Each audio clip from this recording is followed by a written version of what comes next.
Good morning, everyone. It is Tuesday, April the 28th, 2020. It is currently 10:10 a.m. Central Time, and yes, here I am once again, behind the microphone, once again sitting here in the sanctuary at Victory Baptist Church. I'm in the back of the sanctuary. Yes, the church is empty, but I'm here with you if you're listening to me live, and if you're tuning in live, thank you so very much. We greatly appreciate all the live listens. I know that people are busy, and I know we have no schedule for our live broadcast. Yes, we are the only live broadcast where you have no idea when I'm going to be live. I don't even know when I'm going to be live, so that's probably why our live numbers are never very good. I know if I would discipline myself and say I'm going to go live every evening at this time, possibly we would increase the live numbers. But if you are listening to us live, thank you. If you're not listening to us live and you're listening to us on Spotify, SoundCloud, iHeartRadio, Stitcher, all the other podcast platforms, Apple, Google, and you would like to listen to us live, it's very simple. Go to your app store, whichever, Google Play, Apple App Store, do a search for Spreaker Podcast Radio. Spreaker Podcast Radio. That is Spreaker, Spreaker, not speaker, Spreaker Podcast Radio. Download the app. Once the app is downloaded, do a search for VBC. That is us, Victory Baptist Church. All of our podcasts are produced by Victory Baptist Church, or are part of the ministry of Victory Baptist Church. Download do a search for VBC. Once you find us, you'll find the page that says VBC by Victory Baptist Church. Just tap on those words, by Victory Baptist Church. It will open up the page that shows all of our podcasts. Go to each one, hit the little star, make us a favorite. Make sure you hit the big yellow follow button. And, well, then you can listen to us live whenever you want. You can also always check to see if we're live on the air by going to the VBC website. That's VBC66.org, VBC66.org, VBC66.org, VBC66.org.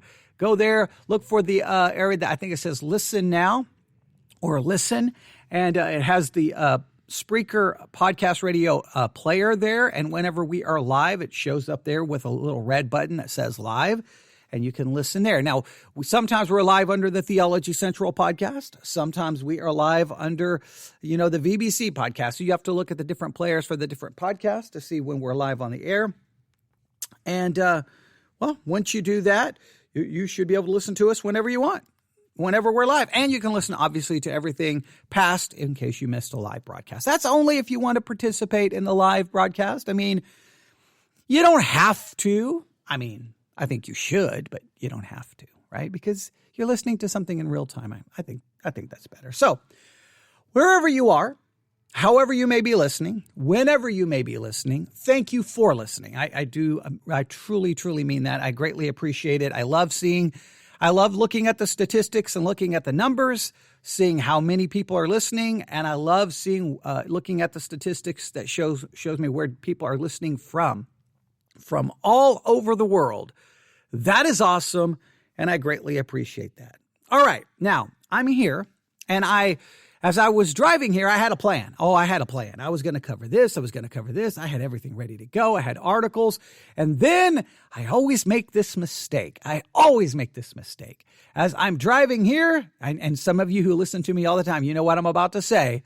I turned on the radio. Now, typically what happens is I listen to Christian radio, and then I show up here, turn on the microphone, and just go on a full-blown rant because I've lost my mind and I almost wrecked the car and had a seizure. But in this particular case, I wasn't listening to Christian radio. I guess you could say I was listening to Mormon radio because I was listening to Glenn Beck. Okay, all right, he's a Mormon. Okay, you get it. All right. Okay, not a very good joke. All right, but yes, I was listening to Glenn Beck.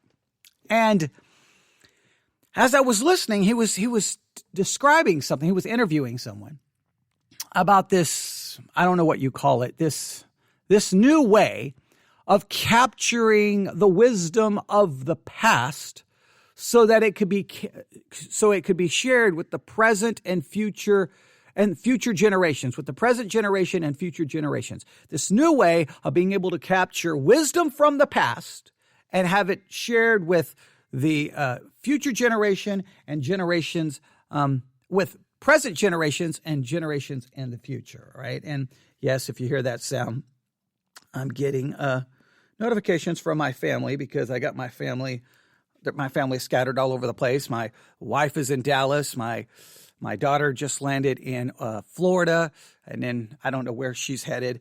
She's a flight attendant, if you don't know. So they're all telling me where they are and who's going where and what's going on, and giving me reports that the airport in Florida was like a ghost town. It was empty, and my daughter was saying how weird that was. So yes, that's that sound. I probably should have turned everything off, but I need my iPad because I've got some information there. So that's why it's on, all right? I don't like whenever I listen to something and I hear some noise in the background, then all I can do is focus on what that noise was. So whenever that happens, that's why I always explain. So again, let me state it again. On the Glenn Beck radio program, he was talking to someone who has designed a way to capture the wisdom of the past so that can be shared with the future generation and with the present generation and future generations. I don't know why I'm having problems saying that, all right? So a way to capture the wisdom of the past so that it can be shared with the present generation and future generations. See, that wasn't so difficult now, was it, all right?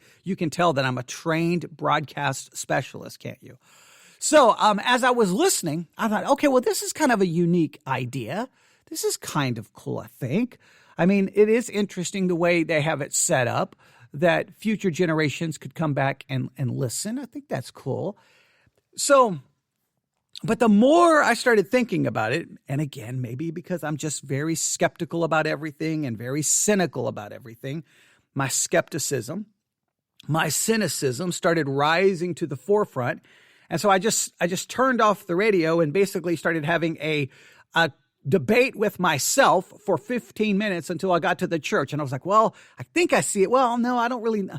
Is it of any value? I don't think it's of any value. I think it's a waste of time. I think it's a waste of, no, I think it's a good thing. Well, I know it's going to tug on people's heartstrings because they played a little clip of what they're doing.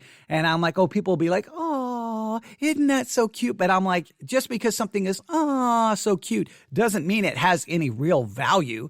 So I think it's a waste of time. And so I was kind of having this debate back and forth. So this is what I thought I would do today. I thought I would turn on this microphone, share what they are doing, tell you how you can go listen to what they're doing. I wish I could play the audio for you, but it's not available yet. I looked. It'll probably be available in a couple of hours. So I'll tell you how you can listen to it, and then I will kind of share my struggle with it, and then you can give me your feedback. You can give me your thoughts. So are you ready? Here's what happened. All right, so on the Glenn Beck program, he's interviewing this individual, and this is what they've come up with. They have this way where you can, let's say a child could interview a parent, a grandchild could interview their grandparents, basically anyone in the family can interview someone else in the family, right? And the idea is to ask them 20, 30 things that you want to know, with the understanding that obviously the person you are interviewing, the person you're asking these questions to, they're going to die one day. So you're asking these questions, things you want to know, things you would like your great-great-great-great-grandchildren to know about the person you're interviewing. It can be, again, you can set up the family structure any way you want, but you interview, all right? So there's an interview. I think it's done via video, but they just record the audio of the interview, of the questions, of the answers. And as soon as you're done, you hit the upload button, and it is sent to the Library of Congress. All right, Library of Congress, where it will be kept, I guess, forever. And then future generations can go access it and go, oh, that's what, my great-great-great-great-grandmother said in the year 2020. That's what my great-great-great-grandfather said in the year 2020. That's them sharing these, answers to these important questions about life and their experiences, and they're sharing their wisdom. And this wisdom will be kept in the Library of Congress for future generations, for the present generation as they get older. Let's say, a future generation that's 8 or 9, when they're 30, they could go and listen to what their parents said or whoever, they want to listen to. So it's kind of a cool idea that all of this is going to be stored, and all of this, I guess, is going to be just there forever until the end of the world, and people can go and access it. I don't know how you access it. I don't know exactly As far as I know, the whole setup is free, which is interesting. So it's kind of a cool concept. And I think they said already like 60,000, or I don't even know how many thousands of people have already participated. It was a lot. It was a pretty large number. So when I heard it, I'm like, that's kind of a cool idea, right? Hey, let me ask you these questions about your life and your experience and what you learned and what wisdom you can share. And then that's just uploaded to the Library of Congress. And I'm like, that's kind of cool. But then my skepticism started rising. Now, before I share my skepticism, if you would like to hear about how the whole thing works and the name of it and everything, you'll want to download hour 4. I believe it's hour 4. It'll be the last hour of today's Glenn Beck program. Now, if you subscribe to his podcast, whenever it drops, I haven't got a notification on my iPad yet, but whenever today's podcast drops, it's the last hour. I believe it'll be hour 4. You'll want to listen to it, and somewhere in that hour, they dedicate, it sounded like probably the last 30 minutes of the show to this whole concept, and they play clips of interviews so that you can kind of hear what it sounds like, and you can draw your own conclusion. But if you're interested, Glenn Beck program, radio program, remember he has the Glenn Beck podcast, and then he has the Glenn Beck radio program, which is also a podcast. So if you get the podcast, I think that's like a once a week thing.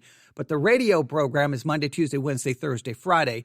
So you got to make sure you're subscribing to the right thing if you're looking for the Glenn Beck program. If you go to the Glenn Beck website, I don't know if it's glennbeck.com, but just type in Glenn Beck radio show. You should find it.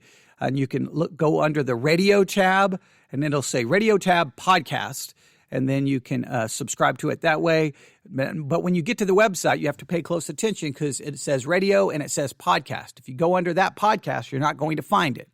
You have to go under radio, then podcast. It's a little bit confusing there, but I think a lot of radio shows are figuring that out. Well, wait a minute. We have our own podcast, but wait, our radio show also turns into a podcast. So we really have 2 podcasts, but some of the websites don't really explain that. So it's confusing. If you cannot find it and you would like to hear it, email me at newsif@yahoo.com, newsif@yahoo.com, and I will let you know where it's available, when it's available, and how to get it.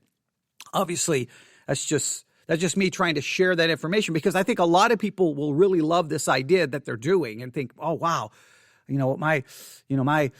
my mom or my dad is still alive and I would like to interview them so the grandkids could hear them, years down the road. That's a beautiful idea. Some people are all into that whole family thing and sharing the past with the present and the future. They love that whole concept.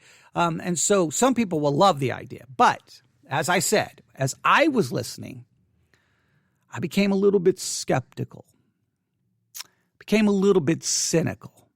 And here's the reason why. And I don't want you to really I know my perspective here is going to be radically different, which is always the case.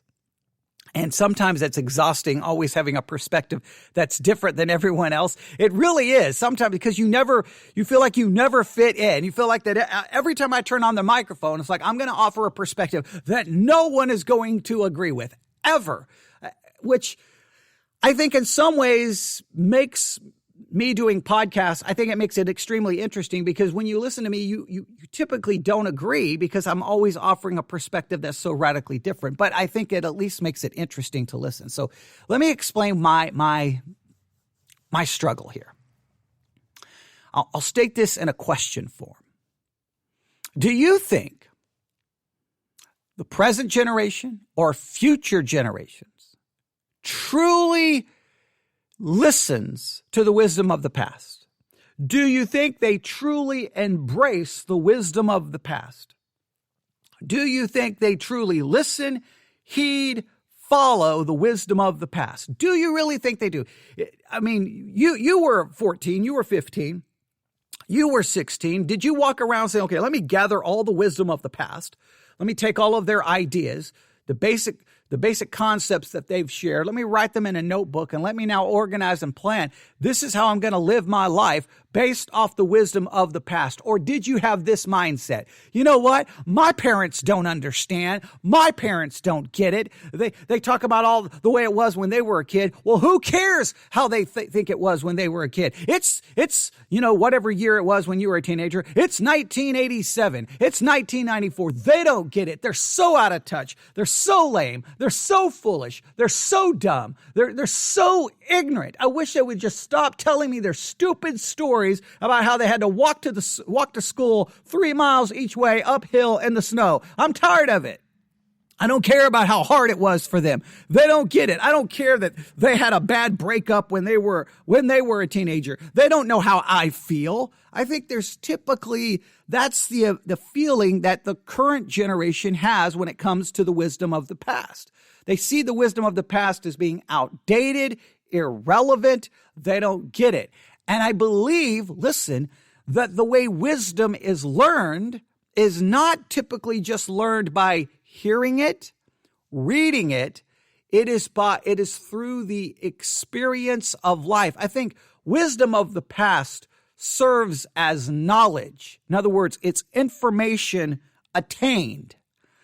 But it doesn't transfer from knowledge into wisdom until one experiences life. And then once one begins to experience life, sees it, witnesses it, feels it, is in it, then sometimes that knowledge can transfer over. But I don't think that there's let's go listen to what great-grandfather had to say. Let's listen to what great-great-grandfather had to say about the Great Depression. What can we learn about appreciating the things we own and about living in a time where you had to do without? How will this make me appreciate what I have now more? I don't know if it actually does. I think we sit there and go, wow, that was a mess back then, but we don't necessarily perceive that as something I can take from it. We see it as outdated information. I think that's the typical way that it happens. I can think of certain things. Now, I wasn't raised in, I don't want to talk about all the things that happened in my home, my upbringing, but there's certain things my mom or dad tried to teach me that I clearly didn't listen to until I think I begin to experience life. Until I begin to see life, I begin to witness life. Look, for example, I think all generations, let's just take some basic wisdom that we should all gain from the past. If we look at the history of mankind, right? The history of mankind, I think we can all agree that alcohol has led to countless disasters, right? Destruction, broken families, you name all the destruction, crime, domestic disputes and violence, child abuse, sometimes all kinds of things happening sexually when someone wasn't ready, but they were drunk. All the different things. We could go on drinking and driving, people being killed by drunk drivers, all the things that's happened. Addiction, alcoholism, history. We could fill up books with all of the destructive things that have resulted from alcohol. I don't know how many. I'll listen to the police scanner night after night, and it'll be a call, and when I'll start listening, and somewhere in there I want to hear. And so many times you have the initial call, and then somewhere you'll find out alcohol's involved. Alcohol's involved. It's like it's a broken record. All right. So every generation, every current generation, and every future generation should be able to gather all of the statistics, all the facts, all the wisdom of the past about alcohol and go, probably a good idea just to avoid it. There's a far greater chance that my life will be better if I just never take a drink of it. If I just never get near, if I can stay as far away from it, I have a greater chance that my life will never be negatively impacted by it. Stay away from it. Stay away from the drunken parties. Stay away from alcohol. Stay away from alcoholics. Don't marry someone who's a drinker. Stay away from it. Then I have a chance of avoiding all the pain and suffering from it. But even though the history constantly tells us all the damage that comes from it, Every new generation, whatever. That's just old people don't want me to have any fun. And then next thing you know, they start, and then how many countless people destroy their lives because of something in a bottle. Drugs, same way. How many past generations have said, look, don't do drugs. Don't do drugs. They are addictive. They will destroy you. Economic problems can come into your life. Poverty. Don't do it. Boom. They do it. I mean, you can just think of some very basic concepts that the past screams at us. Just screams every day. Hey, avoid this. Don't. Boom. There we go. There we go. There we go. And we see this not only in the lives of individuals, we even see it as in the lives of nations. How many nations listen to the wisdom of the past and past nations that collapsed and fell, and then current nations and future nations will literally follow into the errors of the past. They don't listen to them. It's like we don't listen. We have to experience. We have to live life. And then now we have the knowledge, and I'm not saying the knowledge is wrong. The knowledge is good to have. And sometimes that knowledge translates over. But I think all the time and effort, we're going to record this interview so that the future can hear it. I think it just becomes like a novelty thing. Oh, I wonder what grandfather sounded like. I wonder what my great-great-great-grandmother sounded like. Oh, let's listen to that. Oh, that's funny. They thought some really weird ways. And I think it's more like entertainment. I don't think like we're really passing down the wisdom of the past to the present generation and future generations.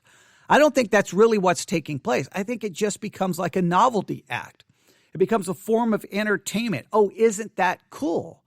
And I think we want to convince ourselves that something life-changing is happening. Maybe it is. Maybe I'm being too cynical, but I just question it. And here's what I was thinking as I was driving. I'm like, well, in the book of Proverbs, and I've got all of them listed here. In the book of Proverbs, we see this. Where is it? I have it right here. In the book of Proverbs, I've got to go pull it back up again. Give me 1 second. It canceled out. I have all the verses listed here. Yeah, let me go through them. I got them for the entire Bible. I just need them for the book of Proverbs. I have them all listed. Here we go. 1 Kings, 2 Kings, 1 Chronicles. Here we go. Proverbs. Let's start. If you have a Bible open, if you can open one. Proverbs chapter 1, verse 8. This happens very early in the book of Proverbs, and it goes throughout the entire book. Proverbs chapter 1. Proverbs chapter 1, verse 8. Look what happens here, because it's the same concept. Here in the book of Proverbs, we have the wisdom of the past, right? In the book of Proverbs, we have the wisdom of the past. Now, yes, we believe this is inspired by God, but it's still someone in the past writing this down. The Proverbs of Solomon, right? The wisest man ever, right? Isn't that what we always say? Here's Solomon with great wisdom. And here he is in writing, under the inspiration of the Holy Spirit, writing down and sharing the past, the wisdom of the past. We could even say spiritual wisdom, but it's still, we'll argue it's from the past because Solomon is writing it. Wisdom of the past, and it was being handed down to that present generation. And obviously, God, ultimately, it's in the Bible, so it's for all future generations. Please note, Proverbs chapter 1, verse 8. My son, hear the instruction of thy father, and forsake not the law of thy mother. For they shall be an ornament of grace unto thy head, and chains about thy neck. My son, if sinners entice thee, consent thou not. Now, right there, so we're in 10 verses, and already this idea, my son, has been spoken of twice. My son, listen.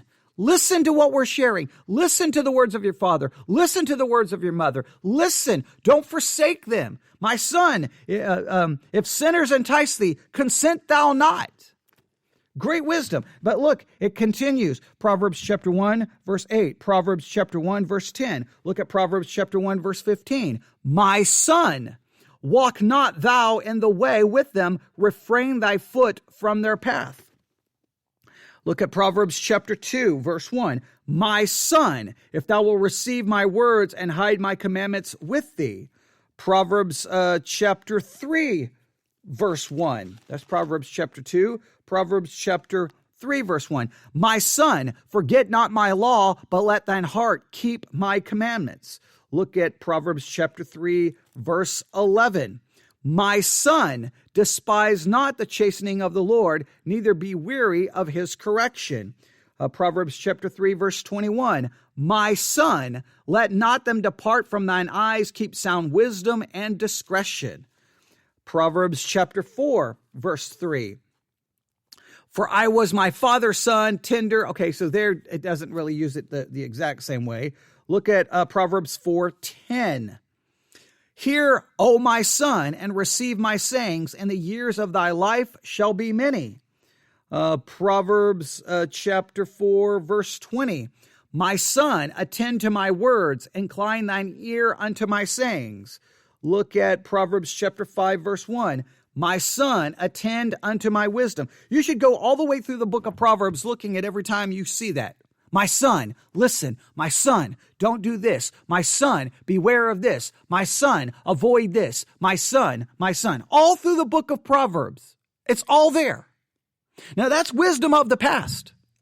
It was shared with the generation of the present, and it has been preserved for future generations. Now let's be honest. How many of us just simply grab Proverbs and say, that's what I'm going to do, and we do it? Here we go. Let's just follow Proverbs. Let's just follow them. That's what we're going to do. Boom. We're going to have the benefits of all of this wisdom of the past. How many, even though as Christians, we believe it's the inspired word of God. We believe it's the word of God. We read it. We may even memorize it. And how many times we go about doing the exact opposite. Now, we don't look at it and go, well, man, they're out of touch and that's irrelevant. It doesn't speak to me. We don't say that about Proverbs, right? Because it's God's word. So we even have a greater motivation to follow it and to obey it. But guess what we do? We ignore it. We disregard it. We do the opposite of it. Now, how much more prevalent is mindset when it comes to the wisdom of past generations? From great-great-great-grandfather, great-great-grandmother. And it is awesome that it's being preserved in, the library of the Congressional Library of Congress. It's awesome that it's being preserved there. I don't want you to think that I'm saying it's not a cool idea. It's a cool idea. I just don't think there's the value in it is what people perceive. I think we perceive that it's so great, but how many things did you not listen to? Now, you may have later, because of life and because of experience, going, man, I think my mom and dad were right about that. Now, sometimes we never even acknowledge it, and rarely do we go back to our parents and say, hey, I just want you to know you taught me a lot of lessons and I disregarded them for 15 years of my life, but I want you to know you were right. I think all future generations, if you've learned something from your mom or your dad or even a grandparent, whomever it may be, go and tell them thank you and that you did learn that lesson and you now, you understand the significance of it and you're sorry that you were dismissive and you disregarded and you ignored them. Go back now and tell them that. Don't just don't let them die not knowing, all right? Don't do that. Go back. I mean, obviously I can't I can't go back and tell my mom or my dad anything, okay? My mom died, I was still a teenager trying to figure out, life. So I held on to probably, if I wanted to go back and tell my mom and dad, I would probably go back and confront them with all the horrible things that happened in our family. But there was still wisdom being imparted at times that was good wisdom that I did learn a little from at different times in my life. I saw the wisdom of it and understood it and gained from it, even in spite that they were not perfect. And all wisdom from the past, other than the wisdom that comes from God, is obviously tarnished by sin, and their lives are tarnished by sin. And sometimes they didn't even follow their own nuggets of wisdom that they passed on. Many cases, the reason they passed on that wisdom is because in their life they experienced what it was to go against that information. Sometimes older people, when they share it, it's not that they always followed it, but they learned the consequences of not following it. And so they want to share that on. But I think we have to acknowledge our nature. Our nature is, so what? Now, I've always been fascinated, and maybe I've always been fascinated by hearing people from the past, but listen, it's always different with me. I always want to understand, because I've always been a fan of history, right? But when I'm a fan of history, it's always me trying to picture what it was like at a period of time, how people felt. Like I'm always trying to go, I wonder, like when like I'm a big music fan, when quote unquote the birth of rock and roll, when the birth of rock and roll began to emerge, how did it feel to a young person at that time about this new form of music? How did it feel? What like that? I'm trying to capture what that was like. What it was like to, what was it like to go to this movie that supposedly changed everything? Did it feel like this was something changing everything? Sometimes I'm interested in that. I'm not always interested in the lessons learned from history. I know we all say it. If we fail to learn, follow the lessons from history, we're, doomed to if we fail to learn from the mistakes in history, we're doomed to repeat them in the future and in the present. And I think we always tend to repeat them. And we tend to repeat them because we don't follow them. We don't heed them because we learn, again, I'm going to go with this concept that we can gain knowledge from the past. But knowledge does not transfer into wisdom until we start walking the path. Until we start walking, and until we start stumbling, until we start falling, until we start feeling, until we start witnessing, until we start seeing. And when I say witnessing the things around us, seeing the thing. When we start experiencing life, then that knowledge, I think, can be activated, and then it transfers over into wisdom. Now, sometimes we don't give credit from where that knowledge came from. Many times we don't go back to our parents and say, hey, thank you. I thought you were an idiot for 20 years. And then finally, 21 years later, I caught on to the fact that, hey, they were right about that. Sometimes, again, we need to tell the people who are still alive when that occurs. But I think we can store up all the wisdom of the past in the Library of Congress. We can fill it up with all the wisdom of the past. Millions of hours of audio interviews from past generations, grandparents, great-grandparents, parents. And in 20, you just pick the year, 100 years from now, you can take school children and they access those files and sit in a classroom and listen to what that older generation had to say about what was going on in 2020. And I think it'll be like, this is cool. Oh, wow. They said a lot of things, but I don't think any of those kids are going to be writing it down going, I better take these lessons down and try to apply them to my life. I don't think they'll do that. I think they'll think, oh, those people were out of, I think all present generations always feel the past generation doesn't get them, is out of touch. Whatever they say is irrelevant. They're foolish. They're dumb. They're ignorant. And even if they don't say those words, that's how they act. And then they go out doing usually the complete opposite of what the past generation said. And then guess what? They experience life. They experience good. They experience bad. They experience tragedy. They experience success. They experience failure. They experience love. They experience heartbreak. They experience. And then, in the midst of all of that, sometimes that knowledge then can translate into actual wisdom, because we always tend to say, knowledge is just facts. Wisdom is the correct use of those facts. It's when you put those facts into use, when you start living according to them. That's when, and I'm going to argue that wisdom also is gained through experience. I can sit here and know all kinds of things in a book, right? I can read and read and read. I think a lot of times this is what happens, and you see this in the medical profession. You have a doctor who has all the book knowledge in the world, the book knowledge in the world. Great. And then he walks in and boom, he's confronted with a real human being and a real person. And then trying to translate that book knowledge into, okay, what do I do here? How do I diagnose this?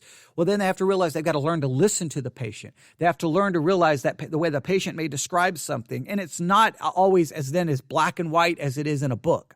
It's all kinds of, what, wait, this is happening. Wait, but that doesn't seem to make sense. Okay, wait, what's going on? And sometimes some doctors don't really listen to the patient and they just go with straight book knowledge. Sometimes that works, sometimes it doesn't. So you've got to learn that, wait, now I've got to apply this in a completely different way. I've got to take this knowledge and apply it in a completely different way. That is far different. I think anyone, whether it's even in the military, you can learn all kinds of things about war. It's different when you're in it. It's different when bombs are dropping and bullets are flying. All of a sudden, it's a whole different thing than what you learned. Experience, a policeman, it's one thing learning in the police academy. It's another thing when you're out on the street dealing with people. And the situations are not always as black and white as everyone wants to make them. There's always like, wait, well, this happened. Well, you should have done this. Well, you could have done, woulda, coulda, shoulda. But in the midst of something, it's always far different. You can gain knowledge from the past, but wisdom is something different completely. So I think it's an interesting idea to share all of this wisdom. But my cynicism is we rarely learn from the past. We rarely do. I don't know how many times I've read Proverbs, my son, my son, my son, my son, my son, my son. And I can look at my life and how many times I've completely disregarded all of that past wisdom. That's literally right here in my Bible. And it's available to me 24 hours a day, 7 days a week. I can open it. Anytime I get ready to make a decision, wait, stop. Let's go to Proverbs. Oh, my son. Oh, look, there's something specifically here to me. My son, don't do that. How many times have I completely disregarded what Proverbs have said? And trust me, I'm not the only one. I think it's something inherent in our sinful nature that makes us think we've got it figured out, we know it, and no one in the past can tell me anything. And I think sometimes you learn that as a parent. You can tell your child a million things, and then you just turn and go, well, there they go. Goes against everything I ever told them, goes against everything I tried to ever demonstrate to them. They're going the complete opposite direction. And it breaks your heart, and it can make you mad. But that's the way it happens. And I think it's the way it's always going to be. So, all right, I just had to share some thoughts there. Hopefully, again, now I'm thinking, see, whatever I share, see, my cynicism always gets the best of me or the worst of me. So now I'm sitting here thinking, so does it even matter what I say? It probably does. And the long term, in the long run, no matter what anybody says, it really doesn't matter. So yeah, it's kind of an interesting thought. These grandparents share all of this information. It gets uploaded to the Library of Congress for some future generation to access. I sit here behind a microphone talking to a current generation. I doubt my words will ever make it to a future generation, but I wonder if the current generation even heeds anything I have to say. I think every preacher feels that sometimes. What can be gained from what is spoken versus what can be gained from what is lived? What can be gained from what is spoken versus gained from what is lived? I think there's pastors who say all kinds of things and people in the congregation disregard it. Sometimes you hope that somewhere down the line they come back and go, you remember when you preached that? Well, I didn't listen to you and I thought you were dumb, but now I understand that you were trying to give me some good information and good advice, and I apologize. I doubt pastors ever hear that. Typically parents never hear that. Because I think people have to just experience it for themselves. And sometimes I think we have a tendency to say, well, you didn't listen to your own advice. Look at all the mistakes you made. Sometimes the people who've made the mistakes are the people we need to listen to the most. Sometimes we act like, well, they made mistakes. They're disqualified to tell me anything. I think sometimes the people who've made mistakes should be listened to more because they actually went through it. They actually lived it. They can actually tell you what it felt like, what they actually did. I think, but who knows? Who knows? Who knows? You see this sometimes. Again, I'll use another illustration. I know I'm just continuing on. In the military, sometimes you'll have someone who was never enlisted. They never enlisted. They come into the military with a college degree. They immediately get made a lieutenant, captain, whatever. They're made an officer, and then they are put in charge of enlisted troops, right? And the way they talk to the enlisted troops, the way they speak to it's like sometimes you realize you don't get it. Your whole mindset, you don't get the way the enlisted think. You don't get the way the enlisted, what motivates the enlisted, and they come with just these theories that they learned maybe at the academy or wherever. And it's like, you don't get it. And sometimes it doesn't work. Their command, their leadership, it just doesn't. There's almost like a revolt among the enlisted. Like this guy, they don't even want to follow the person because they don't seem to get it. And then sometimes you'll have someone who they were enlisted, and then at some point they were able to transfer over from the enlisted to the officer, maybe a lieutenant, captain, whatever. And then their leadership style is usually so different because they know what it was like being the enlisted. They understand that mindset. They understand the way they think. They understand what motivates them. It's something different.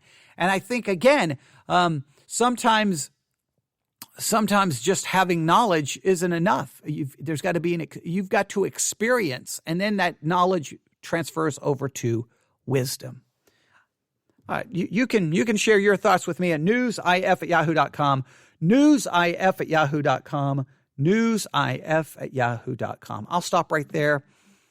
Yeah, kind of a different approach this morning. I know. There you go. And I apologize at the beginning. I don't know why I couldn't say past wisdom with the present generation and future generations. I don't know why I was stumbling over that. I think part of the problem was I kept getting too many notifications on my iPad. I had to finally set it aside. But I needed it to look up those references in Proverbs. I was going to go through all of them, but I think I proved the point. And that's what I was thinking of when I was listening to Glenn Beck. I was like, well, we have it. Maybe it's not only is it in the Library of Congress, it's right here in every Bible. My son, my son, my son, my son. Don't do this. My son, do this. My son, remember this. My son, avoid this. And you know how many times I've disregarded it? I'm like, if I do that with God's word, with the wisdom of the past preserved for me in the copy of the Bible, how much more are we likely to do that with interviews of parents and grandparents? And some kid 20, 30 years from now who's grown up goes back and listens to it. I think they're going to think it's cool. I think it's an interesting way to let them hear what the past generation sounded like, but I don't know about the wisdom being passed on. I don't know. I don't think you can. I don't think you can pass wisdom on. I think you can pass knowledge on. Wisdom, I don't think you can hand down. I don't think you can hand it down. I really don't. I think you can hand down knowledge. That's just a thought. Just a thought. You can share your thoughts. newsif@yahoo.com. All right, I'll be back live on the air in just a few minutes. Hopefully it'll go a little bit better than this one started. All right. But hey, once you're live on the air, there's no going back, right? It doesn't matter if you're getting interrupted. There's no way to stop it. So you just have to keep talking. And hopefully I gave you something to think about today, and you can debate it. Debate it amongst yourselves. You're probably going to say he's too cynical and he's wrong. I think it's a great idea. Your perspective may be different.